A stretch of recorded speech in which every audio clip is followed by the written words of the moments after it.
Deus Santo, Pai de amor, nós queremos te agradecer pela Tua palavra, revelação do Senhor à humanidade, palavra que liberta, palavra que traz entendimento e sabedoria, palavra que restaura e transforma a nossa vida, Pai. E nós aqui estamos, porque nós somos carentes do Senhor. Nós somos carentes da Tua graça. E por isso nós viemos te pedir uma porção mais da Tua graça, do Teu poder. Que os nossos ouvidos e corações estejam atentos à voz do Senhor. Aquilo que o Senhor deseja, Pai, nos ensinar, falar ao nosso coração. E que haja em nós uma disposição sincera de acolher essa palavra, não apenas para armazenar conhecimento, mas para que ela opere vida e libertação. Nós assim pedimos a Tua graça em nosso favor, no nome de Cristo Jesus. Amém. Irmãos, vamos abrir a nossa Bíblia no livro do Êxodo, segundo livro do Pentateuco, capítulo 20, onde aqui o Senhor inicia um processo de firmar uma aliança com esse povo. Você pode imaginar que meditar nos 10 mandamentos em nossos dias é algo que não atrai, que não chama atenção, que as pessoas não se sentem interessadas sobre esse tema, até porque falar em mandamento dá a ideia de autoritarismo, de imposição.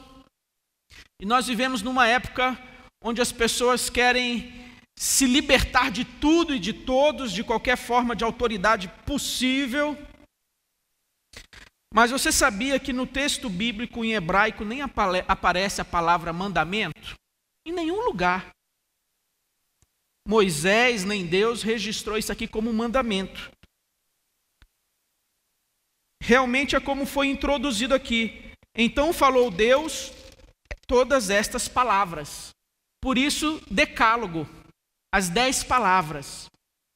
E meus irmãos, nós temos um povo, um amontoado de pessoas que vivia escravo no Egito, debaixo da tirania de Faraó, e Deus prova o seu amor, ouvindo as orações, ouvindo o clamor, enviando Moisés, o seu servo, demonstrando através de prodígios e sinais o seu poder, e quem é o único e verdadeiro Deus.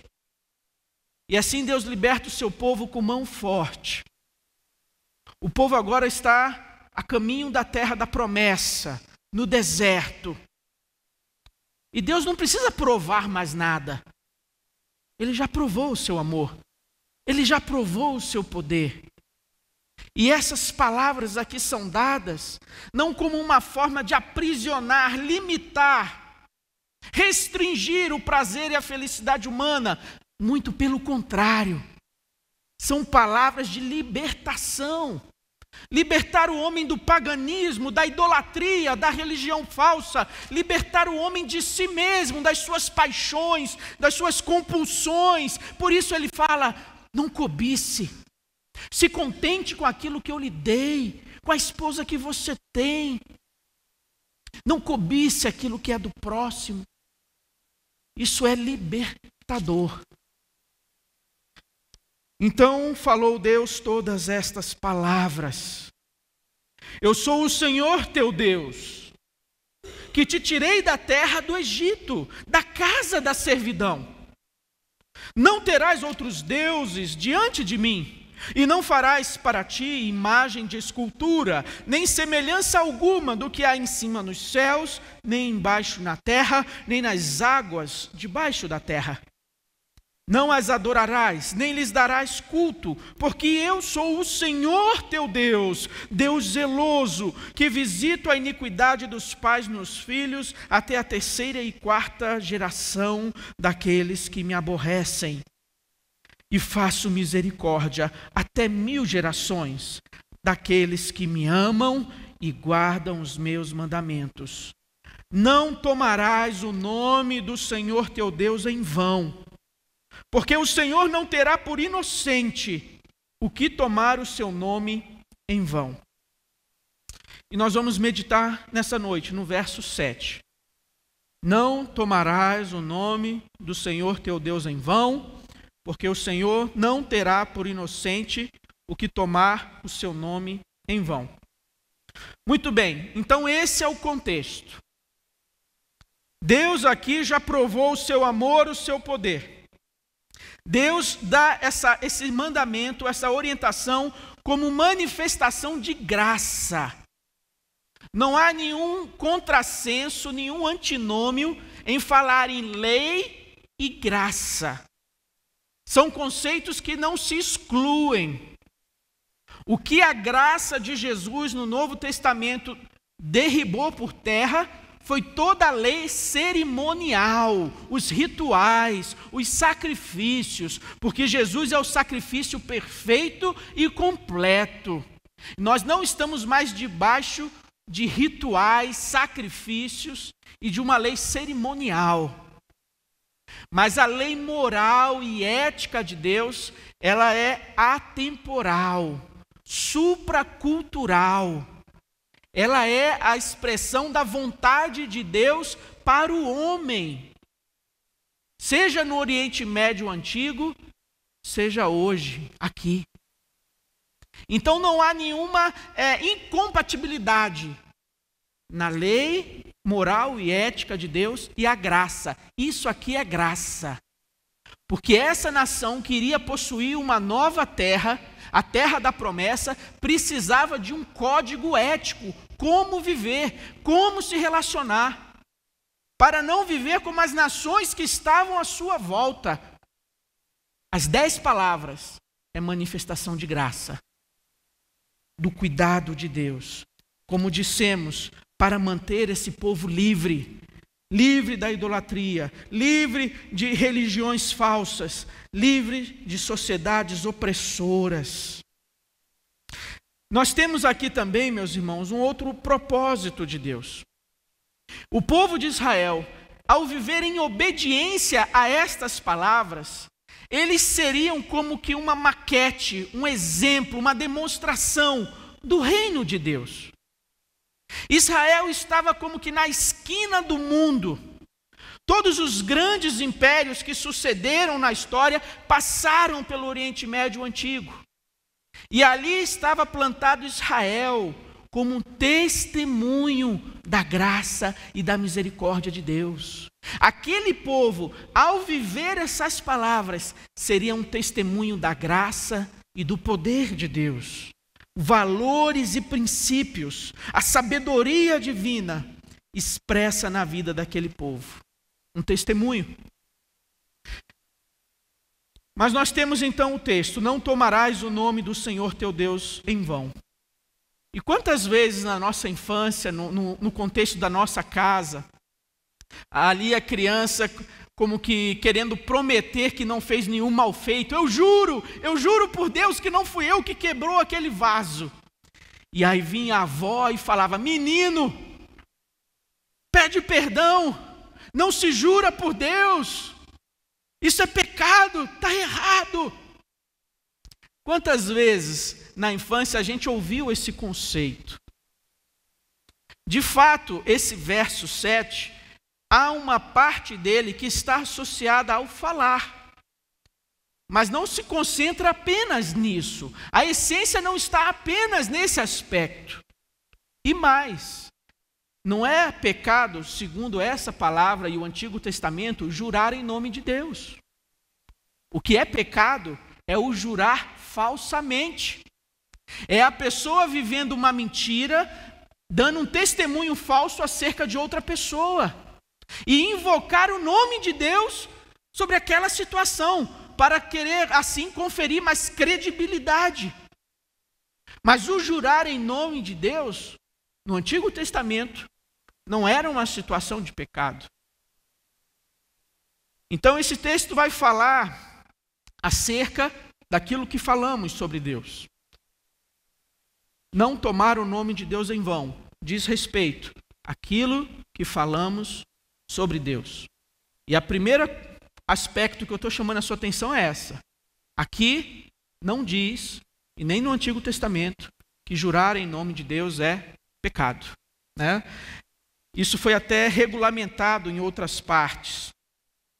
Por exemplo, Levítico 19:12, ainda no Pentateuco, Moisés vai dizer o seguinte: nem jurareis falso pelo meu nome, pois profanarias o nome do vosso Deus, eu sou o Senhor. Levítico 19:12 diz: nem jurareis falso pelo meu nome. Então aqui há uma proibição por tomar o nome de Deus em vão, jurando falsamente. Deuteronômio 6:13. Deuteronômio 6:13.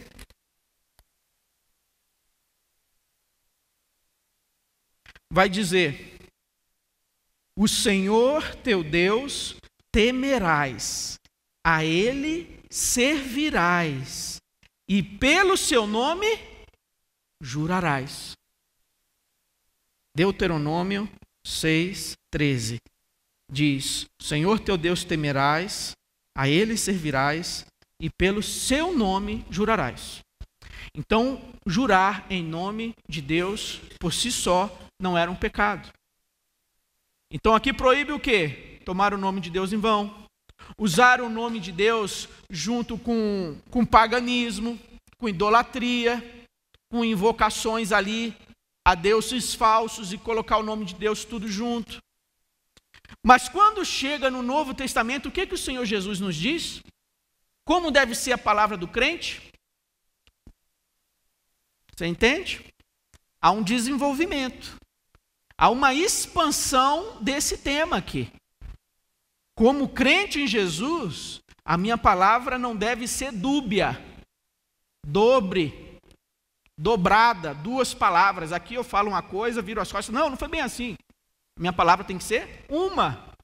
Sim, sim, não, não. Não há mais a necessidade de, como cristão, eu ter que invocar o nome de Deus para dar credibilidade àquilo que eu falo. E, obviamente, nós devemos ter cuidado e zelo ao usar o nome de Deus no contexto de piadas, de chacotas, de brincadeiras. Nós temos que ter esse zelo. Esse aspecto diz respeito àquilo que eu falo sobre Deus. Mas há outros conceitos importantes aqui para nós compreendermos esse versículo 7. E um desses conceitos é a relação nome-identidade, nome-caráter. No Antigo Testamento, o nome da pessoa era algo muito importante. Dizia respeito à sua essência enquanto pessoa, o seu caráter, a sua identidade. No Oriente Médio Antigo, por exemplo, Abraão, seu nome antigo, Abrão, pai exaltado. Deus muda o seu nome, faz uma aliança, Abraão, pai de uma multidão. Jacó, enganador, usurpador.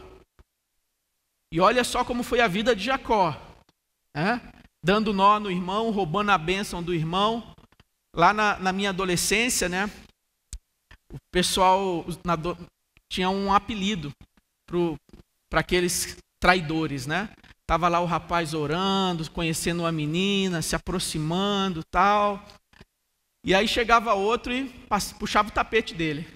Isso aí era o Jacózão, porque ele roubou a bênção.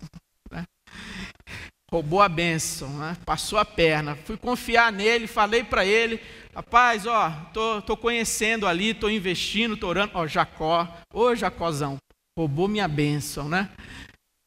Usurpador, enganador. Mas o que acontece na Val de Jaboque? Ele luta com o anjo do Senhor. O mesmo Jacó que nasceu agarrado ao calcanhar de Esaú, agora ele está agarrado com o anjo.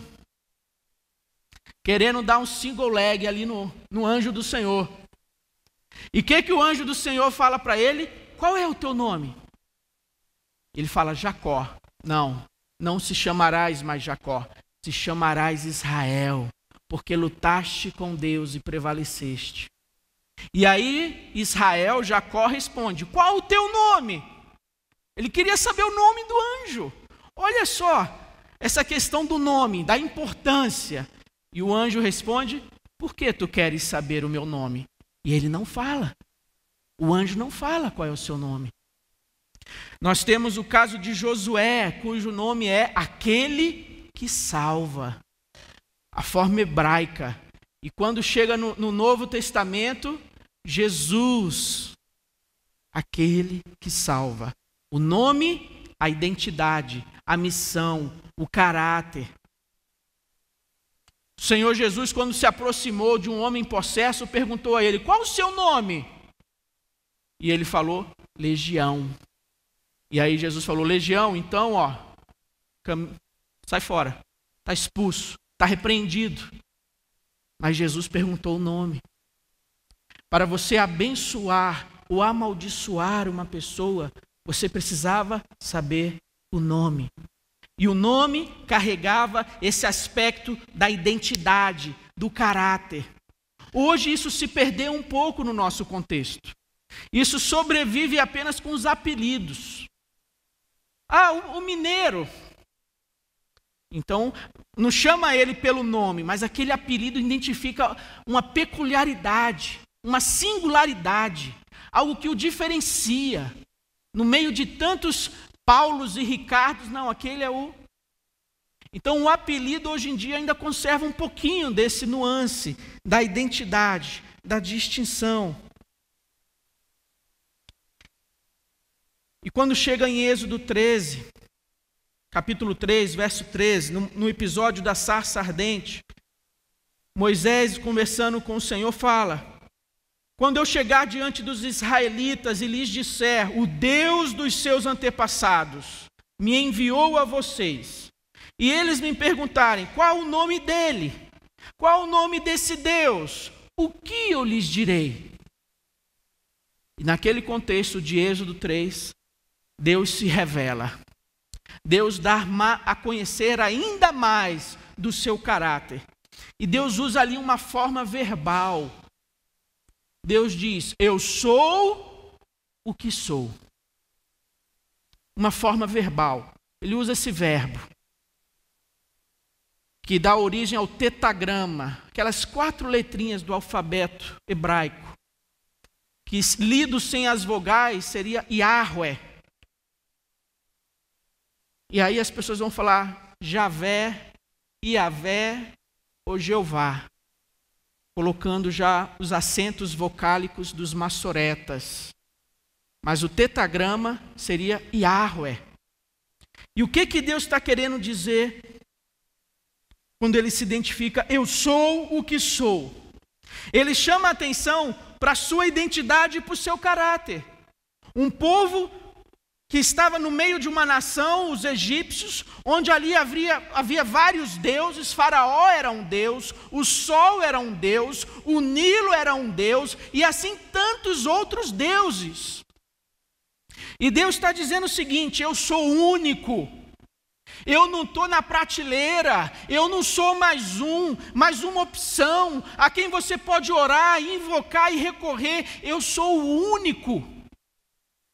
E lá para aquela terra onde vocês vão, em Canaã, terra rodeada de povos idólatras, onde ali tem Baal, Moloque, e por aí vai outros deuses, eu sou o único, eu não estou em competição, eu sou o único Deus verdadeiro, eu sou o Deus eterno, o Deus pré-existente, aquele que era, que é e sempre será. Aquele Deus que não teve início nem fim, autocriado, autoexistente, que não deve sua origem a ninguém. Eu sou o que sou, mas eu sou também um Deus pessoal. Eu não sou uma força cósmica, um astro, uma estrela. eu me relaciono, eu me revelo. E nós estamos aqui conversando, Moisés. Eu estou te dando uma missão para você ir à frente do meu povo, para cumprir a promessa da aliança que eu fiz com Abraão. Eu sou o que sou. Se refere a um Deus que é eterno, pessoal e único. Totalmente distinto e diferente das ofertas do mercado pagão, daqueles dias e dos nossos dias. E Deus, ao falar o seu nome, eu sou o que sou, Ele não dá isso como um nome próprio. Não é a intenção de Deus, não é que Ele seja chamado por Yahweh, Jeová, mas Ele está chamando a atenção para detalhes da sua identidade, do seu caráter, sua pré-existência, sua pessoalidade, sua unicidade. Por isso que no Antigo Testamento nós vamos ver em vários locais as pessoas dando a Deus diversos nomes. Porque é impossível num nome só conter e comunicar toda a grandeza e poder de Deus. Por isso um nome só não é suficiente. Por isso na Bíblia nós vamos ter vários nomes dados ao Senhor. E conhecer o nome de alguém, de certa maneira, estava relacionado com a possibilidade de invocar o nome daquela pessoa. Os hebreus já invocavam o nome de Deus. Eles oravam, o Deus de Abraão, o Deus de Isaac, o Deus de Jacó. Mas agora Deus revela o seu nome. E eles, com tanto temor, eles nem falam esse nome. As nossas Bíblias em português têm a palavra Senhor em caixa alta. E na Bíblia hebraica eles colocam Adonai, Senhor. E outros não falam nem Adonai, falam Shem, o nome.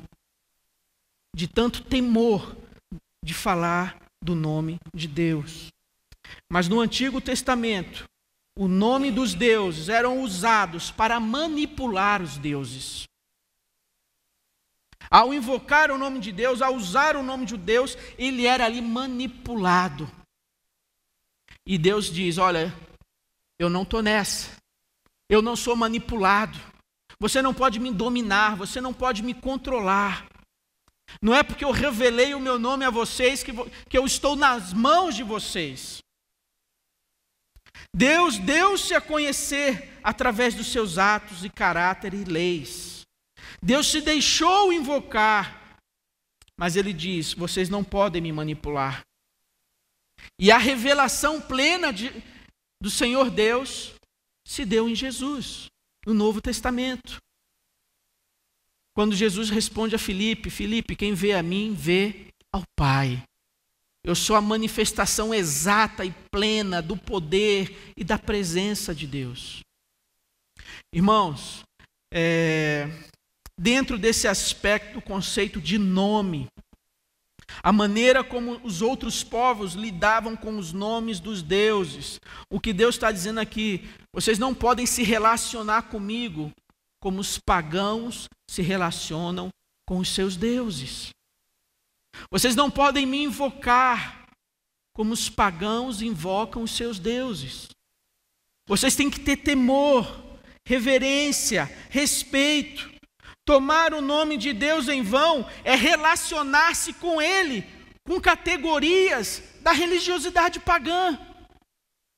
Querendo ter o controle de Deus, porque eu sei o nome dEle. Eu vou invocá-lo, eu vou manipulá-lo. E Deus fala, vocês não podem fazer isso comigo. Vocês não têm esse poder. Não tomar em vão o nome do Senhor teu Deus. O que isso tem a ver? Não usar o nome de Deus como uma fórmula mágica. Você está ali num apuro, num aperto, numa situação de dificuldade. E aí você fala, em nome de Jesus, onde está essa chave? Em nome de Jesus, onde está a minha carteira? Você comete um delito, uma transgressão de trânsito, você fala, em nome de Jesus, essa multa não vai parar lá em casa. E assim o nome de Jesus virou esse mantra mágico para me livrar de situações de dificuldade. Toda vez que você faz isso, você está usando o nome de Deus em vão. Como essa fórmula mágica, como você tentando manipular aquela situação. Usar o nome de Deus em vão é usar o seu nome numa adoração sem coração, numa adoração sem consciência, numa adoração automática. Eu invoco o nome de Deus, eu estou diante de Deus, mas eu faço aquilo sem percepção, sem consciência da grandeza desse Deus. Será que nós temos consciência daquilo que nós cantamos, daquilo que nós pronunciamos, dos compromissos que assumimos com o Senhor? Será que nós temos consciência da importância desse ato de culto? E muitos confundem informalidade com falta de reverência. Informalidade com a ideia de que eu posso oferecer meu culto a Deus da maneira que eu acho e entendo melhor.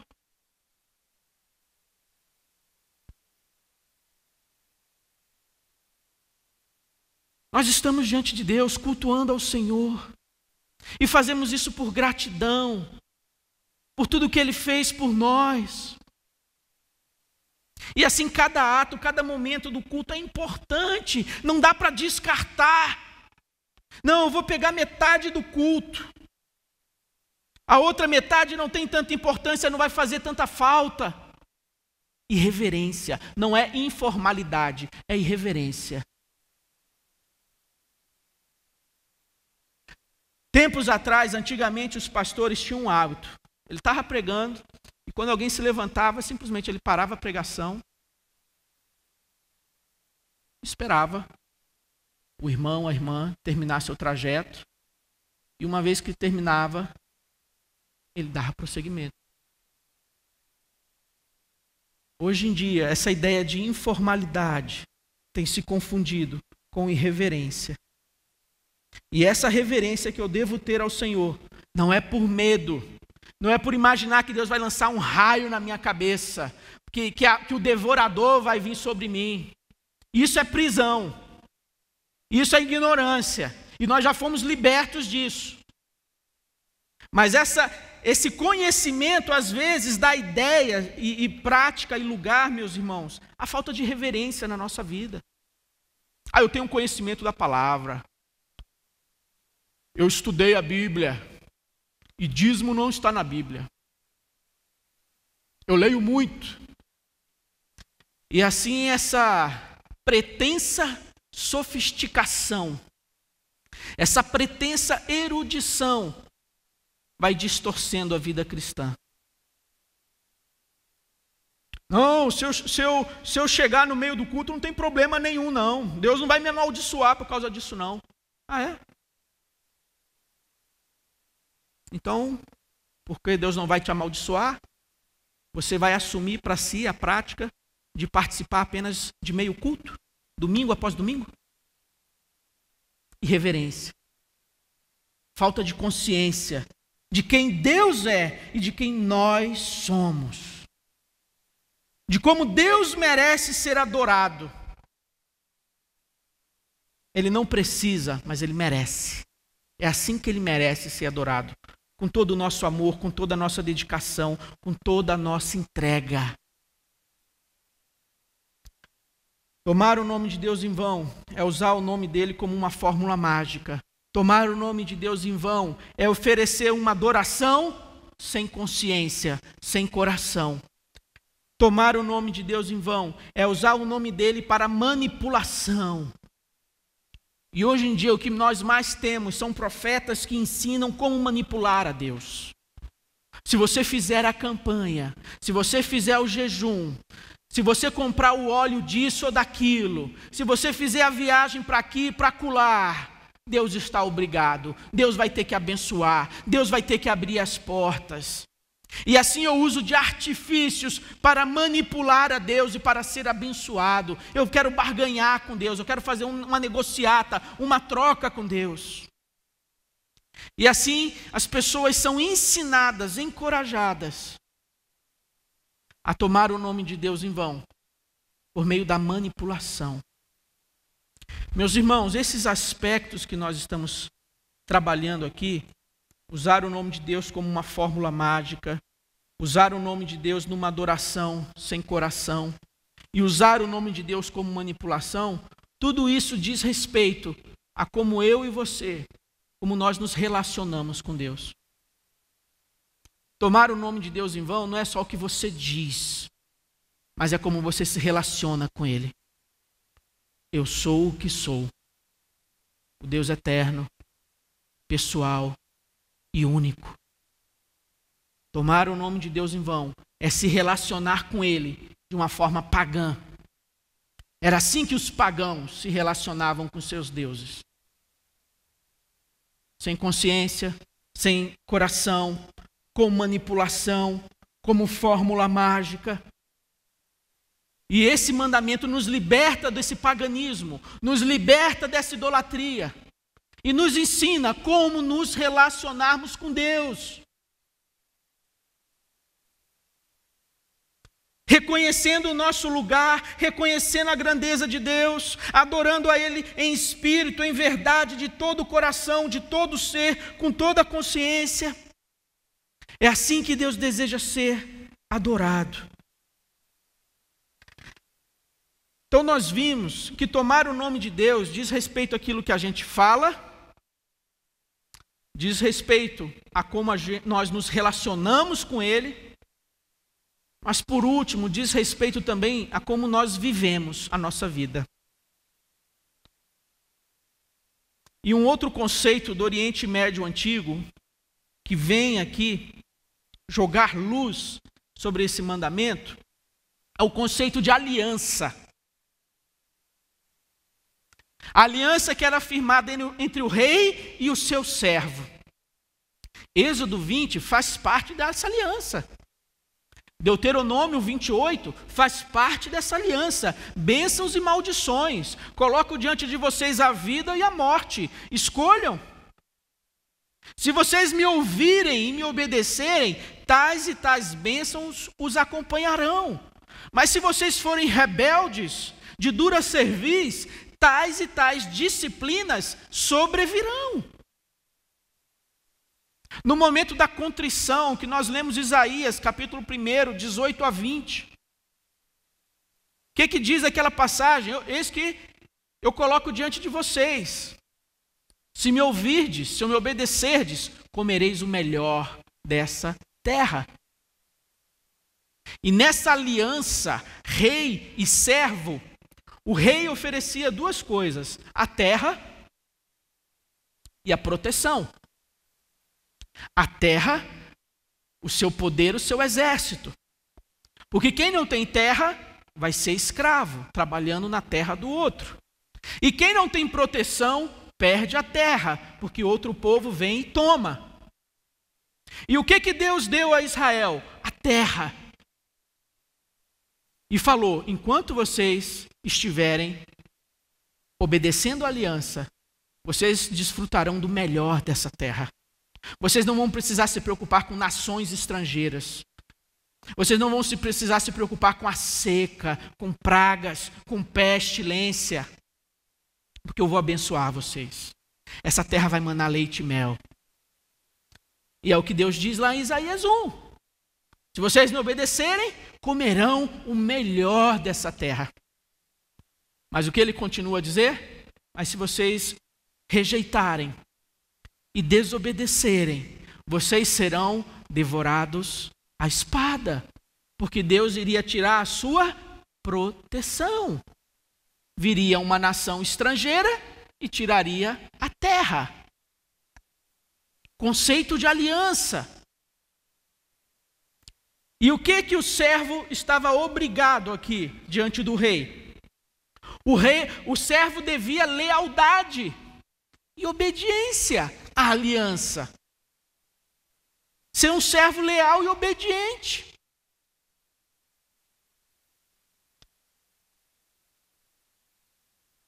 E o servo, ele toma o nome do seu senhor. Antigamente os pais diziam o seguinte: meu filho, cuidado com o que você faz por aí. Você honra esse nome. Você carrega o meu nome, o nome do seu avô. Você anda na linha, moleque. Era uma maneira como os pais antigamente advertiam também os seus filhos. E o servo toma o nome do seu senhor. Se um servo invadisse uma terra estranha, uma outra propriedade, e ali tomasse ovelhas, matasse pessoas, o dono daquela terra iria procurar o seu rei e iria falar: olha, o rei tal invadiu a minha terra, matou meus servos, tomou meu rebanho. Mas não foi o João que fez isso, foi o rei. Porque aquele mal feito lá foi feito no nome do rei. E aí o outro rei tinha um motivo para entrar em guerra. Conflito entre reinos. Tomar o nome de Deus. E interessante que essa palavra não tomarás. Esse não tomarás em hebraico traz a ideia de carregar, de levar. A ênfase não é nem tanto de falar. É como se ele falasse: olha, não carregarás, não levarás, não tomarás consigo o nome do Senhor em vão. Quando na nossa vida a gente toma o nome de Deus em vão? Você é um representante de Deus. Mas aí você imagina um crente que chega para o policial, na beira da rodovia, fala: senhor policial, realmente eu cometi aí uma infração, mas não tem outra maneira da gente resolver isso? Você está tomando o nome de Deus em vão. Toda vez quando você expõe o nome do Senhor, quando você envergonha o nome de Deus, esse ato é tomar o nome de Deus em vão. Às vezes no seu ambiente de trabalho as pessoas sabem que você é um crente em Jesus, você assim já se posicionou. Mas tão logo você tem uma atitude de mau testemunho, uma atitude de incoerência, você está tomando o nome de Deus em vão.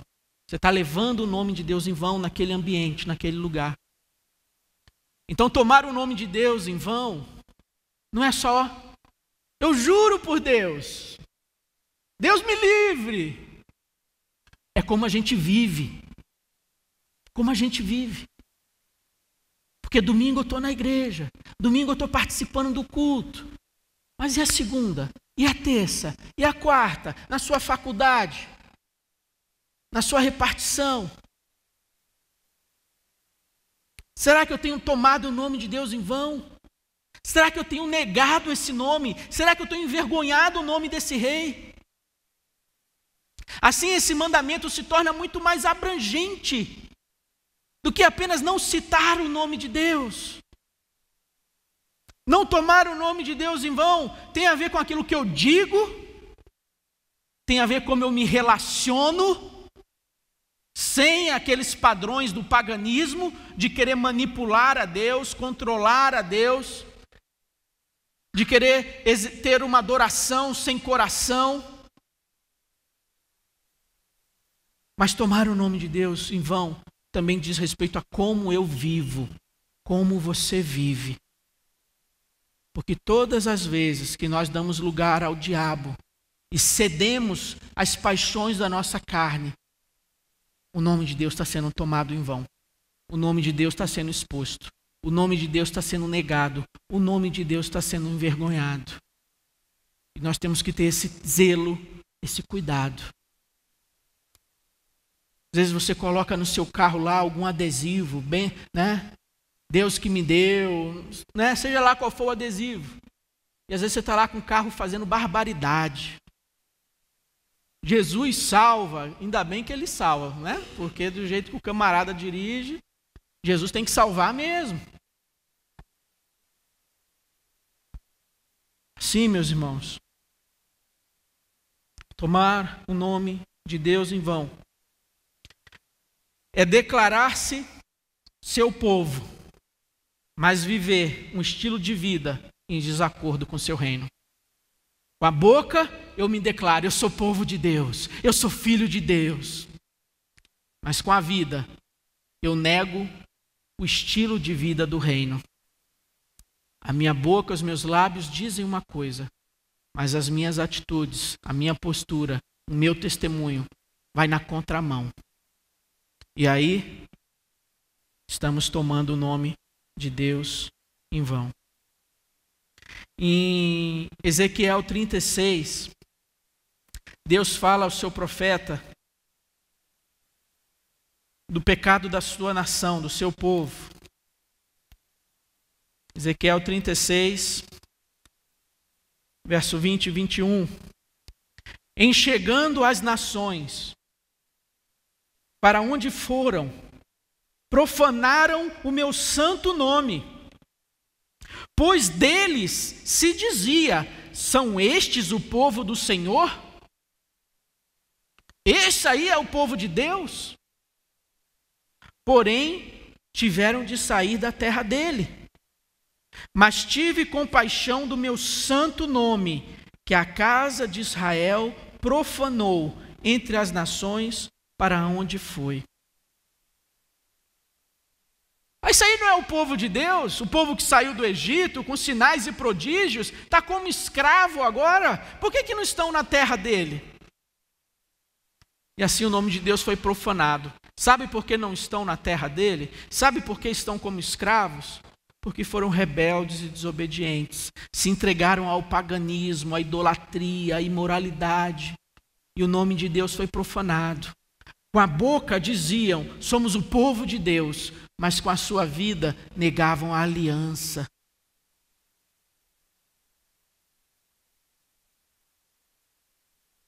Meus irmãos, no Novo Testamento há uma passagem bíblica e fala lá em Filipenses 2, o único nome a ser louvado e servido, o único nome a ser temido e adorado. E o texto diz que, embora sendo Deus, Jesus não considerou que o ser igual a Deus era algo a que devia apegar-se.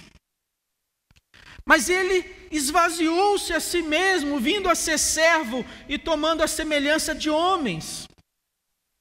E sendo encontrado em forma humana, humilhou-se a si mesmo e foi obediente até a morte e morte de cruz. Por isso Deus o exaltou à mais alta posição e lhe deu um nome que está acima de todo nome, para que ao nome de Jesus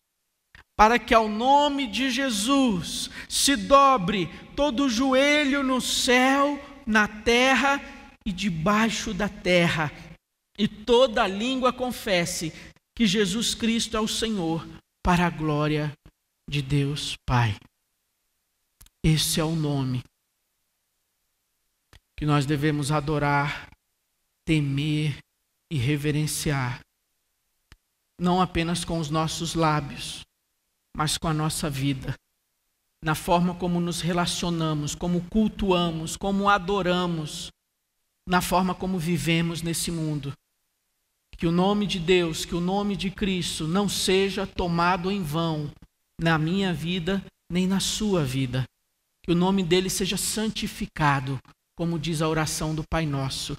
Que nós possamos santificar, exaltar, com nossas palavras e atitudes, esse nome que está acima de todo nome, o nome de Jesus, o nosso Salvador. Amém? Senhor Deus, nós queremos pedir perdão, Pai. Perdão porque reconhecemos nossas limitações, nossas falhas, nossas incoerências. Deus, tem misericórdia. Perdoa o nosso pecado. E nos ajuda, Deus, a nos relacionarmos contigo de uma forma correta e apropriada. A adorarmos ao Senhor com o coração e com a consciência. Reconhecendo a tua grandeza, o teu poder, quem tu és. E qual o nosso lugar. Que nós jamais venhamos nos relacionar contigo buscando manipular, buscando usar o teu nome como uma fórmula mágica, um mantra, uma palavra que vai